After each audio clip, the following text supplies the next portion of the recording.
Maaari ba tumigil ka muna? Hindi tayo magkaintindihan kapag iyak ka ng iyak. Hey! Diyan!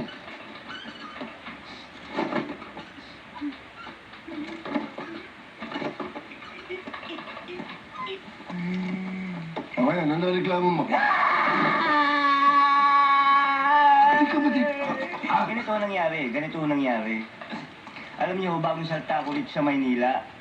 Pagbaba ko ng bus, bigla ako nadukutan. Pati nga ho yung maleta ko, tangay eh. Alam mo yun, dalawang klase ng tao ang meron dito sa siyudad. Isang manloloko at isang naloloko. Kaya ikaw ang naloko, pasensya ka. Pero huwag ka maglala. Bablatter ka. Yung mga reklamo mo sa akin. Sarge, paano ito? Alam niyo ho, walang-wala ako ngayon kahit na isang kusing. Baka pwedeng bigyan niyo muna ho ako.